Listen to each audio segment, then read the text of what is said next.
Good morning students, how are you all? Today in this video I will teach you a new chapter of Flamingo which is the rectangle. Alright, it is chapter number 4.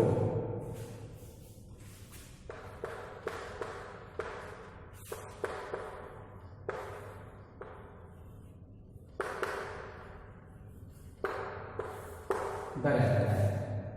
Alright. It is written by Selma Lagerlöf.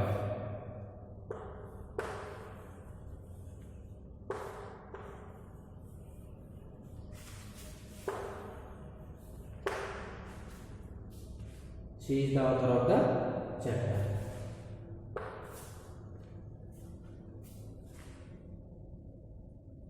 See, there are 3 dots on O. These dots are known as circumflex. These are used to give a special pronunciation. Alright. So first of all, I will tell you the summary of the chapter. Then I will explain the text of the chapter. Alright. Let's know something about Selma Lagerlöf also. See, Selma Lagerlöf 1858 to 1940. She was born in 1858 and died in 1940.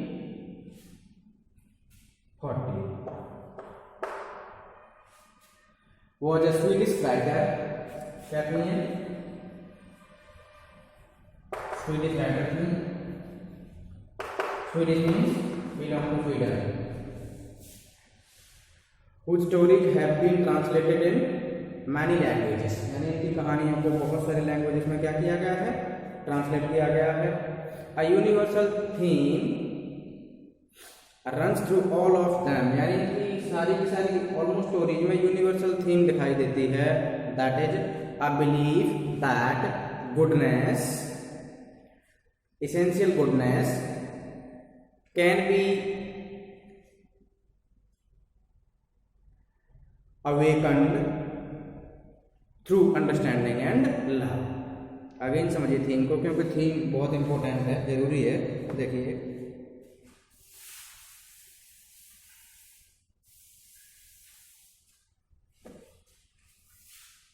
I believe that goodness in a human being can be awakened through love and understanding. ठीक है, जब ये कह रहे through understanding and love. ठीक है, love and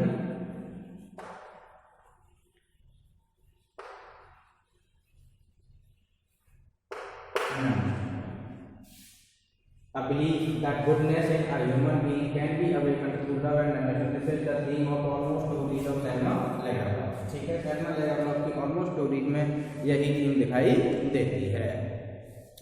The story is set in, ये जो स्टोरी है ना, that is set amidst the mines of Sweden.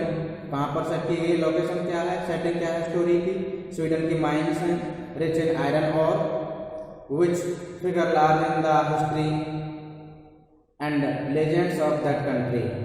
यानी उसके लेजेंड्स में भी इसका डिस्कशन किया जाता है और लेजेंड मानी जाती हैं स्वीडन की जो आयरन और है. The story is told somewhere in the matter of a fairy tale. यानी जो रेड थ्रेड कहानी है is told somewhere in the matter of a fairy tale. यानी फेयरी टेल के तरीके से सुनाई जाती है. कई बार तो जो बिलीव भी नहीं होता कि ऐसा हो भी सकता है. Hence we can call it is narrated in the matter of a fairy tale. Alright. So now let's see the summary of the story, summary of the chapter. Actually the story is about a peddler. किसके बारे में है? एक peddler के बारे में है. ठीक है, पेडलर आप जानते हैं, पेडलर कहते हैं फेरी वाला. कौन होता है? फेरी वाला होता है. ठीक है, देगी।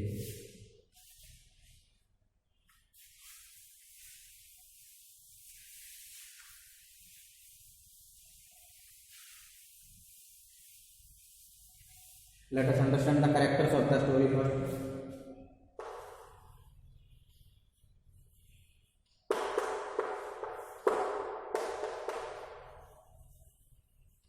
Peddler,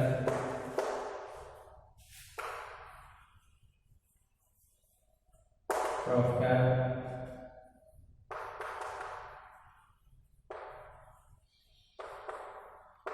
iron master, owner of the iron mill.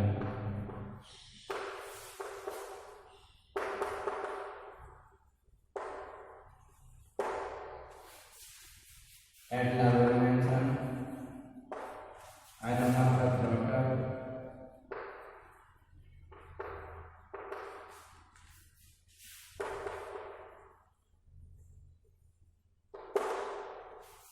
blacksmith.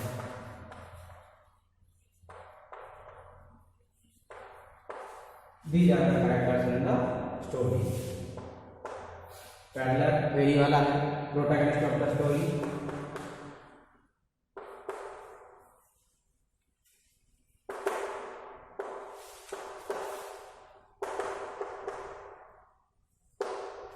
Crofter an old man who gives shelter to the peddler.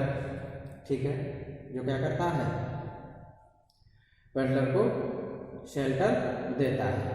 ठीक है, तो अब समझिए, once upon a time there was a man who used to sell rat traps door to door. यानी कि एक बार की बात है, एक पेडलर था जो क्या करता था, घर घर जा करके वायर की बनी हुई चूहेदानियाँ बेचता था। क्या बेचता था? वायर की बनी हुई चूहेदानियाँ बेचता था। अच्छा, material he got either from the farm house, कहाँ से लेता था, या तो फार्म हाउस से लेता था, बैगिंग करके, क्या करके, या फिर किसी स्टोर से लाता था। ठीक है, यानी भीख मांग करके या मांग करके फार्म हाउस से या स्टोर से वो अपनी रेड ट्रैप बनाने के लिए मटेरियल जुटाता था। But even so the business was not so profitable, यानी उसका बिजनेस जो है प्रॉफिटेबल नहीं था। यानी कि आप देख रहे हैं कि जो मटेरियल रॉ मटेरियल लेके आ रहा है, यानी वायर बनाने वाली चूहेदानी के लिए वायर वगैरह लेके आता है, वो कहाँ से लाता है, या तो स्टोर से लाता है या फिर फार्म हाउस से लाता है। Even though the business was not profitable, फिर भी जो बिजनेस क्या नहीं था, प्रॉफिटेबल नहीं था। So he had to resort to both, so he had to attempted to both, यानी इसीलिए उसे क्या करना, बस सहारा लेना पड़ता था। He had to resort to both begging and petty thievery, यानी भिक्षा भी मांगता था और छोटी मोटी चोरियां भी करता था। क्यों करता था? Because the business was not profitable. Understood? चलो, अच्छा, even so his clothes were in rags, इतना करने के बावजूद भी उसके कपड़े जो फटे हुए होते थे, गंदे से होते थे। हिज चीक्स वर sunken, उसके गाल में धंसे हुए होते थे। And hunger gleamed in his eyes, और उसकी आंखों में क्या देखी जा सकती थी? हंगर देखी जा सकती थी। सो देखिए, एक दिन व्हेन ही वाज मूविंग, ठीक है, जब वो चल रहा था ना, कोई भी ऐसे व्यक्ति की लाइफ को इमेजिन नहीं कर सकता था कि ऐसे व्यक्ति की लाइफ कैसी हो सकती है। तो एक दिन क्या हुआ, जब वो अपने ख्यालों में खोया हुआ चला जा रहा था, तो अचानक से उसके दिमाग में विचार आया, ये जो रेड ट्रैप है ना, it is just like a world, it is just like the world, इस वर्ल्ड की तरह है। अच्छा, फिर वो कंपैरिजन करने लगा, और ये जो थॉट आया ना उसके दिमाग में, it really seemed to him entertaining. कैसा लग रहा था उसको? उसे एंटरटेनिंग लग रहा था। क्योंकि देखिए, अब कंपैरिजन बताता है चूहेदानी में और दुनिया में। देखिए, as a rat trap entrap the rat by offering some cheese, butter, bread and some sweets, ठीक है।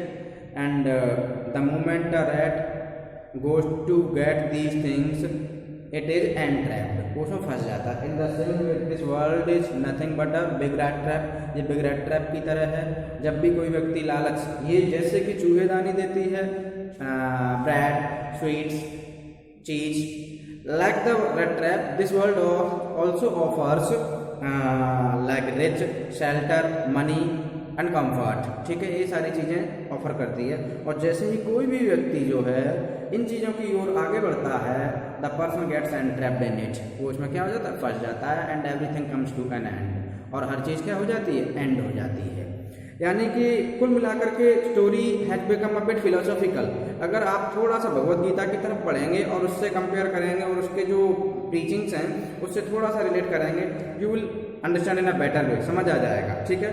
लेकिन अभी आप ये भी आर्ग्यू कर सकते हैं कि सर हाउ कैन यू से कि जो है चूहेदानी और दुनिया जो है एक समान है। मेरे से पूछा जाए तो मैं यही कहूँगा कि दोनों एक समान है, लिटरली एक समान है, कोई फर्क नहीं है। मुझे ये बता दीजिए कि अंबानी भी खाना खाता है और एक गरीब आदमी भी खाना खाता है, बट ये है कि पैसे की भूख होती है। ऑलराइट, खैर ये बात की है, हमें तो अभी चैप्टर को समझना है। तो कुल मिलाकर के बात ये है कि जैसे जैसे कोई आदमी पैसा कमाता चला जाता है, जैसे जैसे उसके हाथ में चीज़ें लगती जाती हैं, उसकी आकांक्षा, उसकी एस्पिरेशंस एंड डिजायर्स क्या होती चली जाती हैं, बढ़ती हुई चली जाती हैं। तो इसीलिए कहते हैं कि आदमी जो है कंजूसी के चक्कर में और लालच के चक्कर में फंस जाता है और अपनी हेल्थ को और अपनी बाकी सारी चीज़ों को दांव पर लगा देता है। आज तक मुझे कोई एक एग्जांपल दे दीजिए जो अपनी मनी से सेटिस्फाइड हो और आराम से रह रहा हो। I think 0.1% people are there in this world, नहीं तो सबके अंदर भूख लगी हुई है ज़्यादा से ज़्यादा पैसा कमाने की, ठीक है। खैर देखिए, ये भी पता चलता है कि the world has never been kind and polite and merciful to him, इसीलिए इसी की वजह से वो दुनिया के बारे में हमेशा भला बुरा बोलता रहता था। और जब भला बुरा बोलता रहता था तो ये उसका एक तरीका बन गया था अपने टाइम को पास करने का, क्योंकि आपको पता है he had no family, he had no wife, he had no children, उसके कोई नहीं था, वो अकेला व्यक्ति था। और जब अकेला व्यक्ति है तो उसके दिमाग में ख्याल तो आएंगे, विचार तो आएंगे ही आएंगे। तो ऐसे विचार जब आते रहते थे तो उन विचारों को यानी दुनिया को जब रेड ट्रैप से कंपेयर करता था या और दूसरी चीज़ें सोचता था दुनिया के बारे में, तो इन सब चीज़ों से उसे खुशी मिलती थी, ठीक है, इसीलिए वो ऐसी चीज़ें उनके बारे में सोचता था। खैर एक दिन क्या हुआ था कि जब वो थका हारा चला जा रहा था तो रोड के सहारे उसे एक कॉटेज दिखाई दी। क्या दिखाई दी? एक कॉटेज दिखाई दी, ठीक है। अब कॉटेज दिखाई दी, आपको पता है कि जब किसी व्यक्ति का घर नहीं है तो उसे तो रोज रोज कहीं ना कहीं तो शेल्टर लेनी ही पड़ेगी। तो वो वहाँ पर क्या जनरली क्या होता था कि जब भी वो किसी के भी घर पर जाता था तो वो घर का जो ओनर होता था वो उसे शेल्टर देता ही नहीं था, ठीक है। वो उसे बार बार उल्टे सीधे क्वेश्चन पूछ करके वो उसे भगा देता था। बट यहाँ पर जैसे ही इस क्रॉफ्टर के यहाँ गया, जैसे ही उनके सहारे उसने इस क्रॉफ्टर के कॉटेज को देखा, वो वहाँ पर गया, उसने दरवाज़ा नॉक किया। दरवाज़ा नॉक किया तो फिर उसने उसे वेलकम किया, यानी उसे रहने के लिए परमिशन दे दी। परमिशन ही नहीं बल्कि उसने उसके लिए खाना भी दिया और बढ़िया रिस्पेक्ट किया। इस क्रॉफ्टर ने इस पैडलर का वेलकम किया, ठीक है। He did not refuse like other people, ठीक है। He welcomed him and he served food to him, उसने उसके लिए खाना भी दिया, सब कुछ दिया। And he played a game of card, यानी कार्ड गेम भी उसने उसके साथ खेला था। अच्छा, यहाँ पर हम ये कह सकते हैं, वैसे ये चीज़ें स्टार्टिंग में ही डिस्क्लोज करने वाली नहीं, बट मैं डिस्क्लोज कर देता हूँ। देखिए, इस बंदे ने इसको क्यों शेल्टर दी, इसका भी एक रीजन था। इसका रीजन ये था that the crofter did not have any family like the peddler. Peddler के भी कोई परिवार नहीं था, क्रॉफ्टर के भी कोई परिवार नहीं था। फर्क इतना था कि ये भिखारी था और ये जो रेस्टोरेंट बेचता था, और ये बंदा घर बना करके रहता था। इसके पास घर है, इसके पास गाय है, और जो गाय है उसका दूध बेच करके ये अपना जीवन यापन कर रहा है, ठीक है।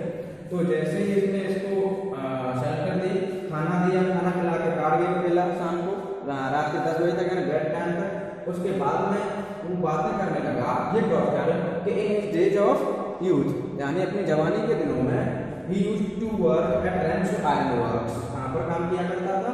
वो रैंचो आयरन वर्क्स पर काम किया करता था। देखिए मैं लिख देता हूँ,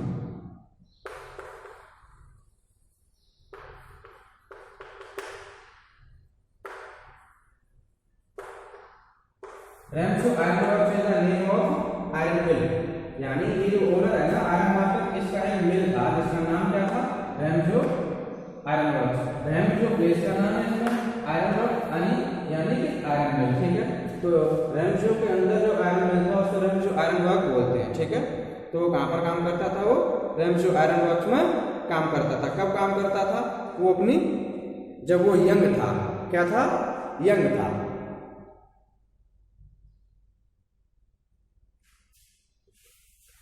अब चूंकि वो क्या हो गया है, एजेड हो चुका है और अब उसकी हेल्थ उसे सपोर्ट नहीं करती, तो अब उसने वहां काम करना छोड़ दिया है, ठीक है। अब काम करना छोड़ दिया है तो अब ये उसके पास एक गाय है, ठीक है, जिसको यहाँ पर आपके चैप्टर में बोसी नाम दिया गया है। एक्चुअली में लैटिन वर्ड है बोसी, जिसका मतलब होता है काफ, ठीक है। बोसी ही उसे सपोर्ट करती है, ठीक है। लास्ट मंथ उसने क्या नाम है दूध इसका बेच करके बोसी का 30 क्रोनर्स कमाए थे। कितने कमाए थे? 30 क्रोनर्स रुपीज कमाए थे। अब देखना यहाँ से कहानी में थोड़ा सा ट्विस्ट आ जाएगा।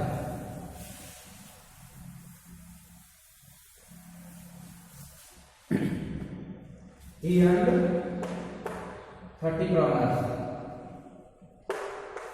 by selling the milk of his cow, यानी अपनी गाय का दूध बेच करके उसने कितने रुपए कमाए थे?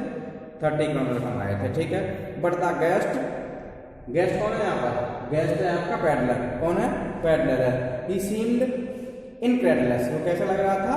इनक्रेडुलस लग रहा था। जब इनक्रेडुलस लग रहा था तो उसने क्या किया कि उठ करके गया वो क्रॉफ्टर, और उठ करके जाने के बाद में वो गया विंडो के पास, उसका एक वॉलेट लटका हुआ था, उस वॉलेट को खोला और उसमें से 10 क्रोनर के 3 नोट्स निकाले और उसको उसकी आंखों के सामने दिखाए, ठीक है। अच्छा, क्यों दिखाए? Because the peddler seemed incredulous, यानी क्या लग रहा था? वो इनक्रेडुलस लग रहा था। इनक्रेडुलस का मतलब होता है a person who does not trust, जो क्या नहीं करता? ट्रस्ट नहीं करता, ठीक है। दिखाए और दिखा करके फिर उसको उसके सामने ही पैक करके, और वो ये क्रोनर की स्पेलिंग ठीक कर लो इस बार, ये फेल है, ठीक है। ये क्रोनर एक्चुअली में स्वीडन की करेंसी है। क्या है ये? स्वीडन की करेंसी। जैसे हमारे यहाँ रुपी चलता है, अमेरिका में डॉलर चलता है, इस तरह से ही स्वीडन में क्या चलता है? क्रोनर चलता है। उसने उस क्रोनर को उसी वॉलेट के अंदर पैक किया और हंग कर दिया जा करके विंडो पे, ठीक है। अच्छा, दोनों सो गए। तो अब सुबह में उठे अर्ली मॉर्निंग में जैसे ही उठे तो the crofter had to milk his cow, उसको तो अपनी गाय का क्या करना था? दूध निकालना था। And the peddler must have thought if the owner of the house had woken up I must also wake up, यानी कि जब घर का मालिक ही उठ चुका है तो मुझे भी उठ जाना चाहिए, ठीक है। तो क्रॉफ्टर जो अपनी गाय का दूध निकालने के लिए चला गया और पैडलर जो है अपने रास्ते चल पड़ा। खैर कोई बात नहीं। अच्छा, 30 मिनट्स के बाद में क्या हुआ था कि 30 मिनट्स बाद में again the peddler was standing near the window of crofter's house, वो वहीं पर खड़ा हुआ था। उसने अंदर जाने की हिम्मत तो नहीं की, बट उसने क्या किया कि विंडो के पैन को तोड़ दिया और तोड़कर हाथ डाल करके उस वॉलेट को निकाल लिया और उस वॉलेट में से 30 क्रोनर को निकाल करके अपनी जेब में डाल लिया और डाल करके वहाँ से चल पड़ा और अपनी स्मार्टनेस पर बहुत खुश हो रहा था कि देखिए मैंने क्रॉफ्टर को किस तरीके से बेवकूफ़ बना दिया, ठीक है। अब यहाँ से आपको ये समझ आ रहा है, तो यहाँ से क्वेश्चन भी पुट अप हो सकता है, did the peddler respect the confidence reposed by the crofter? नहीं, क्योंकि उसने क्या कर लिया? उसके 30 क्रोनर को चुरा लिया। ऑलराइट, अब आपने देखा होगा कि if a person steals anything else the person does not dare to work on public highways, so the same thing happened with the peddler also, he decided to go towards a forest, ठीक है। तो forest की ओर चल पड़ा।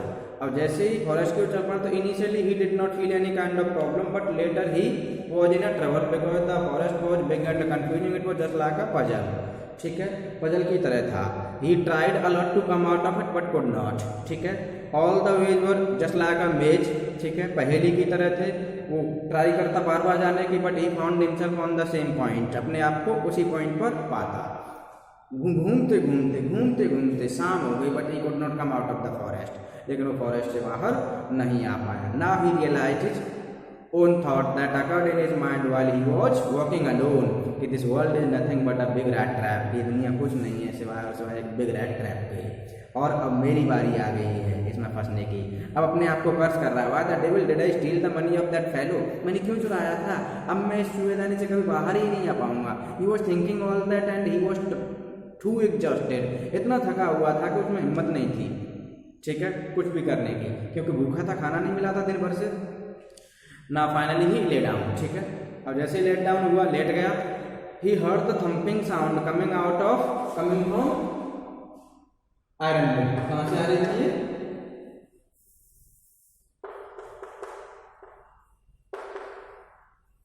Iron मिल से आ रही थी, उसी आयरन मिल से आ रही थी, रैमजो आयरन वर्क्स। कहाँ से आ रही थी?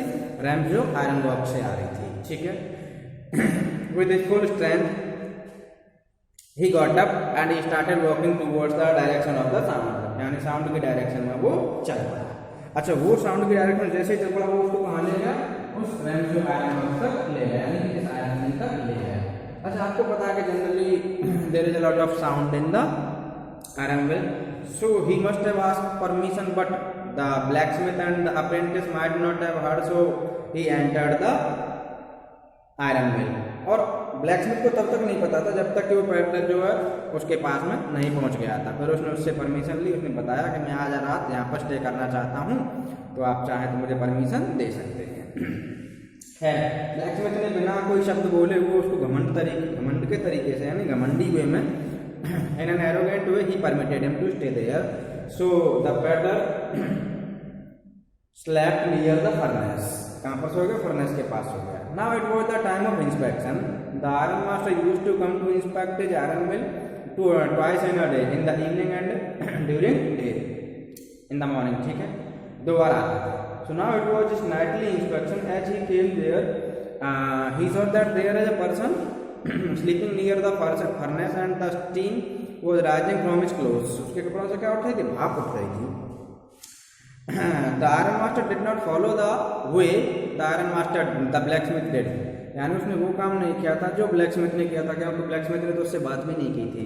तो आयरन मास्टर एक्चुअली में वहाँ पर प्रॉपर लाइट थी नहीं, थोड़ी धुंधली सी लाइट थी।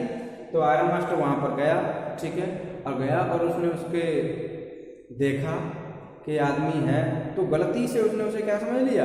ओल्ड रेजिमेंटल फ्रेंड समझ लिया, यानी अक्वेंटेंस समझ लिया आपने। अब जब अक्वेंटेंस समझ लिया तो उससे पूछना, ओ ये क्या हो गया आपका निल्स ओलोफ, ये क्या हालात होगी आपकी? इस तरह से वो उससे पूछने लगा, हाउ डू यू लुक, आप कैसे लग रहे हो? अच्छा, रेड ट्रैप वाले व्यक्ति ने यानी पैडलर ने इसीलिए अपनी आइडेंटिटी को डिस्क्लोज नहीं किया, तो उसको ये लग रहा था कि शायद ये फाइन जेंटलमैन मुझे अपना फ्रेंड समझ के कुछ पैसा दे दे, या वो तो था ही भिखारी। तो उसने भी अपनी आइडेंटिटी डिस्क्लोज नहीं की, ठीक है। उसने ये नहीं बताया कि नहीं मैं आपका अक्वाइंटेंस या मैं आपका फ्रेंड नहीं हूँ, मैं तो एक सिंपल पैडलर हूँ, ठीक है, कोई नहीं। अब वो कहने लगा कि चलो ठीक है, और वो ये भी रीज़न भी कंसोलेशन भी करने लगा कि शायद ये आपके रिजाइन देने की वजह से है, आपको आर्मी से रिजाइन, रेजिमेंट से रिजाइन नहीं देना चाहिए था, और अगर आप आर्मी में होते तो आपकी आज ये हालात नहीं होती। खैर कोई बात नहीं, जो हो गया सो हो गया, अब आप एक काम करो, मेरे साथ घर पर चलो। But the peddler said no no no. क्यों कहा था उसने? क्योंकि उसे पता था कि अगर वो घर पर गया तो उसके सीक्रेट है ना, जो चोरी वाला एपिसोड है ना, वो पूरा का पूरा खुल जाएगा और उसे अरेस्ट कर लिया जाएगा, तो इसीलिए बार बार उससे मना कर रहा था। खैर कोई नहीं, उसको लगा कि यार नहीं ये जाएगा ही नहीं, तो उसने हार मान ली। वो अपने घर गया, उसने सारी की सारी कहानी अपनी बेटी को बताई, एडला वेलमैनसन को, ठीक है। जब बेटी को अपनी कहानी बताई तो बेटी तुरंत आई एक सर्वेंट को लेकर के और एक कैरेज में, ठीक है, यानी कि आधे घंटे बाद एक और गेस्ट आ गया मिल में। ये कौन थी? ये थी एडला वेलमैनसन। कौन थी ये? एडला वेलमैनसन। मैं आपको स्टार्टिंग में बता चुका हूँ कि एडला वेलमैनसन कौन है? She is the daughter of iron master, ठीक है, आयरन मास्टर की डॉटर है।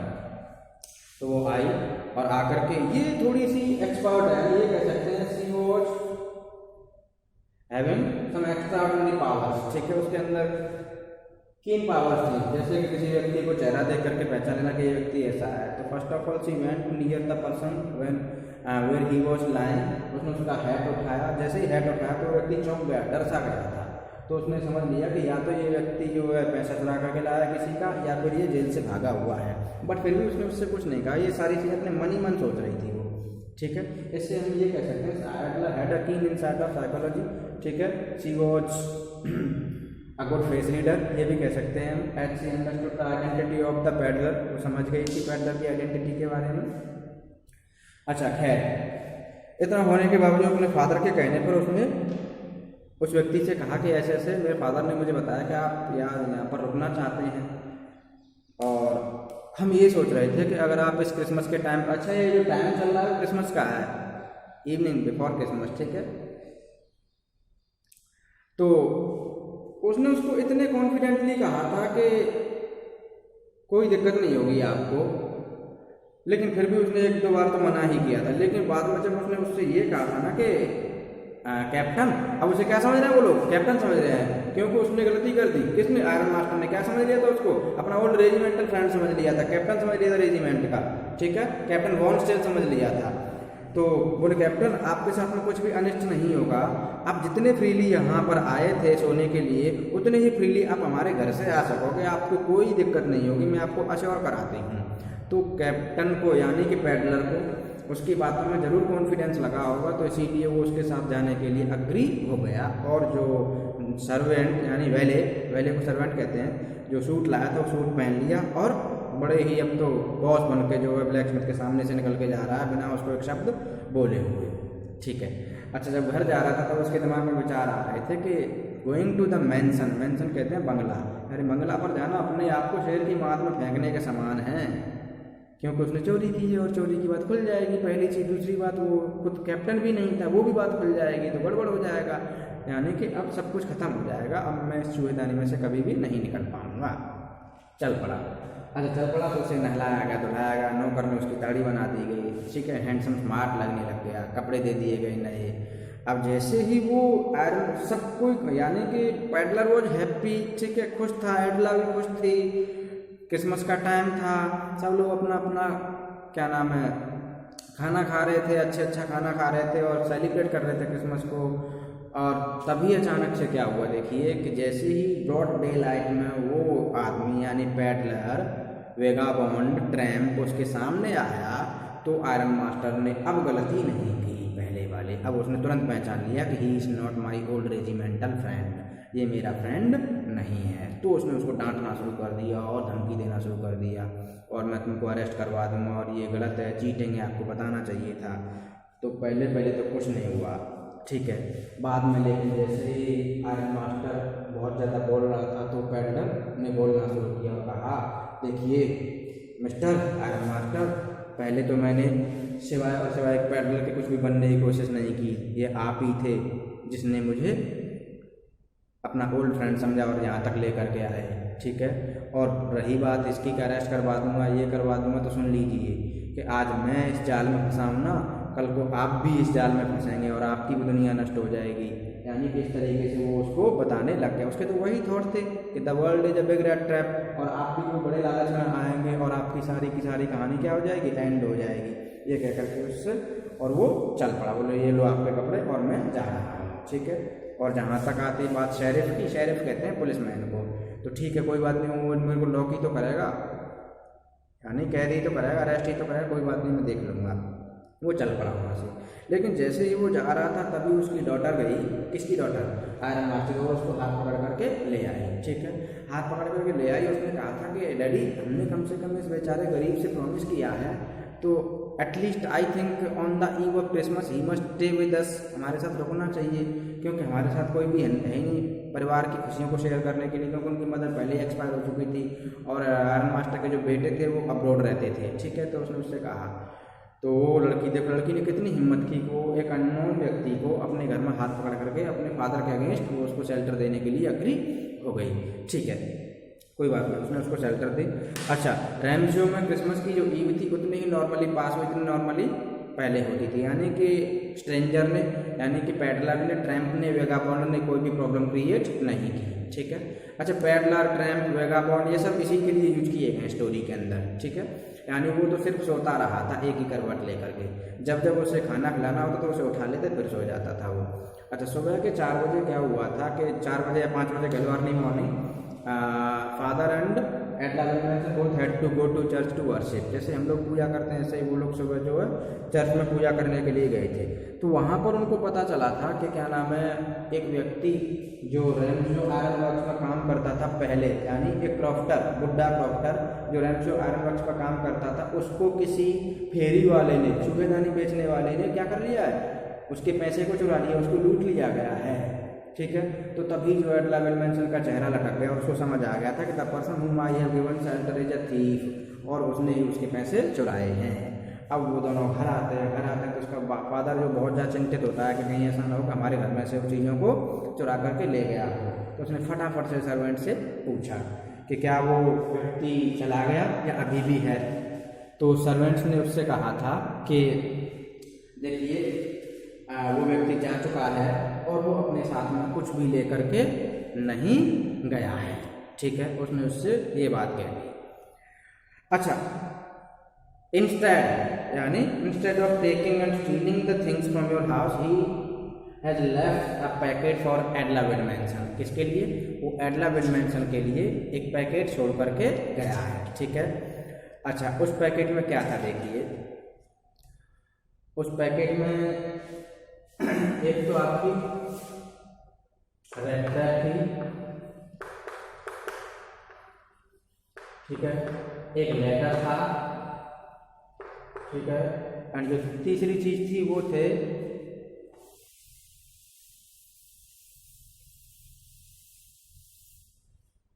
30 क्रॉनर। क्या थे? 30 क्रॉनर, ठीक है। तो ये 3 चीजें थी किसके अंदर? उस पैकेट के अंदर। और उसने साफ साफ कहा था, क्या कहा था देखिए, कि ये रेड ट्रैप जो है क्रिसमस का गिफ्ट है फ्रॉम द पैडलर। किसकी साइड से है? पैडलर की साइड से है, ठीक है। यानी ये जो सारी चीजें जो कहना था वो किसमें लिखी हुई थी? लेटर में लिखी हुई थी। यानी उसने अपनी हैंड राइटिंग में जिग-जैग वे में एक लेटर लिखा था। उस लेटर में साफ साफ लिखा था, honourable and noble Miss Edla Willmansson, यानी Miss Edla Willmansson, since you have been so nice to me, क्योंकि आप मेरे लिए इतनी अच्छी रही कि आपने मेरा अच्छे से रिस्पेक्ट किया, आपने मुझे शेल्टर दी थी। एक ऐसे समय में आपने मुझे शेल्टर दी थी जब मुझे लोग क्या समझ लेते? चोर समझ सकते थे और मुझे अरेस्ट किया जा सकता था, ठीक है। As a I was a real captain, यानी आपने मुझे उतना ट्रीटमेंट दिया, उतना रिस्पेक्ट दिया, मानो कि मैं रियल में क्या हूँ? कैप्टन हूँ। I want to be nice to you in return, बदले में मैं भी आपके लिए क्या होना चाहता हूँ? अच्छा व्यवहार करना चाहता हूँ, ठीक है। For I do not want you to be embarrassed at this Christmas season by a thief, क्योंकि क्रिसमस के इस सीजन पर मैं आपको जो है एक थीफ के रूप में आपको शर्मिंदगी फील नहीं कराना चाहता, ठीक है। ये चीज़ें किसमें लिखी हुई थी? ये चीज़ें लिखी हुई थी लेटर के अंदर। जो लेटर लिखा हुआ था, किसने लिखा था लेटर? ये पैडलर ने लिखा था। किसको लिखा था?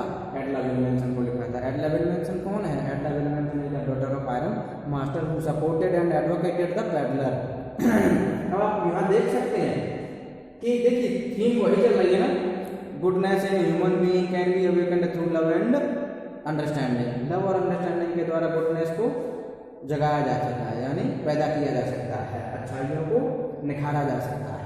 तो देखिए यहाँ पर एडला विडमैनसन क्या कर रही है? स्टार्टिंग से ही शी वाज सपोर्टिंग हिम, वो उसको घर पर लेकर के आई, ठीक है। और उसका फादर विरोध कर रहा है, उसका फादर कह रहा है भाग जाए यहाँ से मेरे घर से, but again she was supporting by saying that at least we have promised to the man to celebrate Christmas Eve with us. तो हमें एटलीस्ट एक दिन तो इस व्यक्ति को कंफर्ट देना चाहिए, हमें इसको घर से नहीं भगाना चाहिए, क्योंकि साल भर ये भागता ही तो रहता है बेचारा। कौन है ऐसा? कोई व्यक्ति नहीं है जो इसे शेल्टर देता हो, जो इसे कंफर्ट देता हो, रिस्पेक्ट देता हो। तो एटलीस्ट एक दिन तो डिजर्व करता है। तो उसके फादर ने चुप रह गया, उसके फादर ने समझा कि हमें मानेगी नहीं, तो उसने उसे शेल्टर दे दी, ठीक है। अच्छा, और क्या क्या चीज़ें लिखी हुई थी देखिए, but you can give back the money to the old man, but you can give the money, this money, the money back to the old man on the road side. किसको देनी है? और an old man who is living on the road side, कहाँ रह रहा है? Road side पर रहता है। Who has the money pouch hanging on the window frame as a bait for poor wanderers, यानी the crofter has a money pouch as a bait for the poor. Bait होता है अलूरमेंट, यानी कोई ऐसी चीज जो किसी को क्या देती हो? लालच देती हो। यानी हम जैसे घुमक्कड़ों को लालच में फंसाने के लिए, हम जैसे घुमक्कड़ों को बेट देने के लिए उसने जो है अपनी विंडो में क्या लटका रखा है? वॉलेट लटका रखा है, और उस बुड्ढे को आप जो इस मनी को प्लीज वापस कर देना। The red trap is a Christmas present from a rat, the red trap is a Christmas. देखिए कितना बढ़िया कंपेरिजन किया है।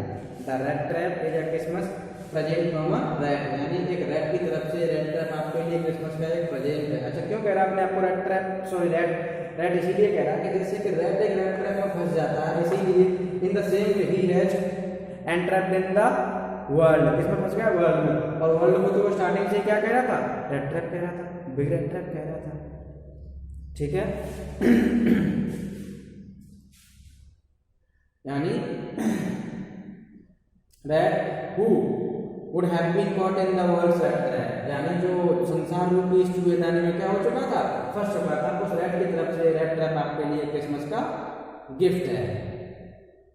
If he had not been raised to captain, अगर उसे कैप्टन नहीं समझा होता, अगर उस पैडलर को कैप्टन नहीं समझा होता तो शायद वो कभी भी जो है इस संसार रूपी चूहेदानी से बाहर नहीं आया होता।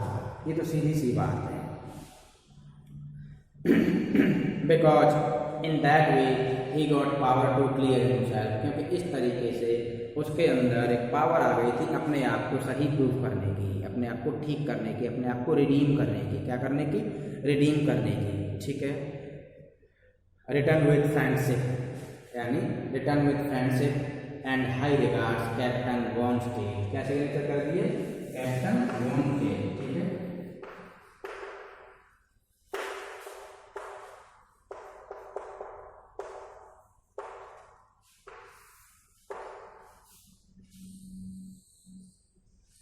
ये captain von Stahle was the friend of iron master. ठीक है। तो उन्होंने उसे क्या समझा था? कैप्टन वॉन स्टेट समझा था। कैप्टन वॉन स्टेट समझा था, उसको उसी तरीके से ट्रीट किया था। Even after knowing the identity को जानने के बावजूद भी उन्होंने उसको इस तरह से इसीलिए इसने क्या किया? सिग्नेचर की थी। और आपसे क्वेश्चन पूछ गया है why did the peddler signed as captain von Stahle, तो उसने इसीलिए साइन किए थे because he was treated and he was respected as captain von Stahle, and if he had not been raised to captain he could not get the way to come out of the world's rat trap, and he signed as captain von Stein। इसीलिए उसने ऐसे अपने आप को captain von state के रूप में signature किए थे। ऑलराइट, तो ये अच्छा, अगर स्टोरी की पर्टिकुलर थीम की आप बात करते हैं, वैसे तो मैंने आपको बताया था कि सैल्मा लैंगरहॉफ की जितनी भी स्टोरीज हैं उनमें यूनिवर्सल सी थीम दिखाई देती है, लेकिन अगर आप पर्टिकुलर इसकी बात लेते हैं तो इसकी भी एक यूनिक थीम है। हालांकि related to that theme only, उससे रिलेटेड ही है। साफ साफ कहता है इसमें यही चीज दिखाई गई है कि human tendency to redeem oneself, यानी ह्यूमन की टेंडेंसी होती है अपने आप को क्या करना? अपने आप को पाप से मुक्त करना या गलत कामों से मुक्त करना। जैसे कि जैसे कि पैडलर ने क्या की थी? चोरी की थी तो वो फंस जाता और वो बुरा काम कर रहा था, अचानक से उसे रियलाइज हो गया। किसको देख करके? एडलर मेंशन के ट्रीटमेंट को देख करके, तो उसने तुरंत अपने रास्ते चेंज कर दिए। ठीक है। और एक और जो देखिए थीम, मेन थीम और सब थीम दोनों बता देता हूँ। देखिए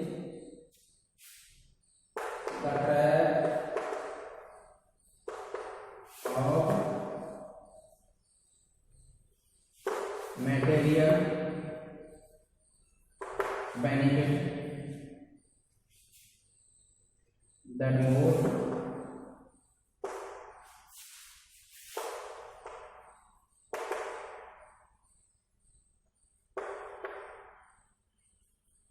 human beings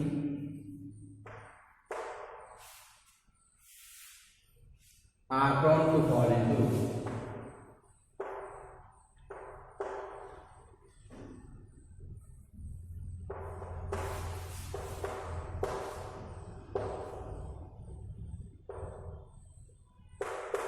This is the main theme of the story.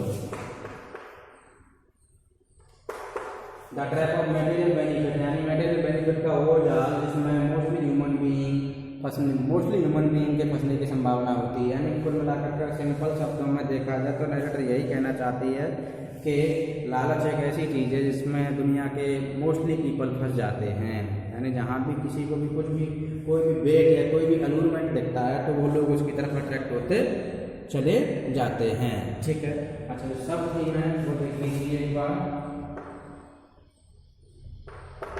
आपकी सब थीम क्या है? सब थीम आपकी human tendency to redeem one self,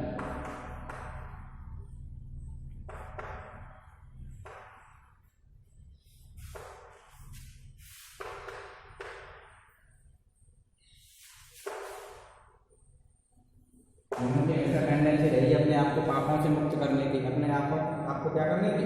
pure करने की। ठीक है। फ्रॉम दिस ऑनेस्ट वेज, कहाँ से? जो गलत तरीके हैं ना उनसे।